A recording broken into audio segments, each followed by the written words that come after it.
Bye-bye sa mga kaibigan. A few moments later.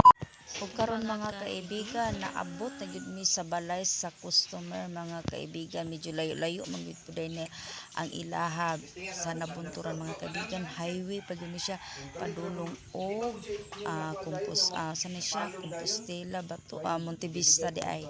So naabot na gyud mi mga kaibigan. So akong bana dinha mag-start na pud siya og trabaho.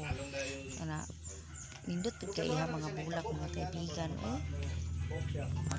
Ina mo na siya na split type mga kaibigan mo na backdoor mo na i-check sa kumbana kay dili man siya mukan ubog no mga kaibigan so i-check sa akong bana og ako iyang assistant kawag gid kauban mga kaibigan ako iyang gidala para amo ara pud ang income baka daghan kay bayro no mga kaibigan lalo na ang kuryente na mo ron dako biya kaayo so mo gid ni among pagpaning kamot mga kaibigan kaming duha magtiayon so thankful tayo kay God kay gi-bless pud niya sa matag adlaw bahala ginagbay basta kanunay lang mga kaibigan og salamat kaayo bye bye.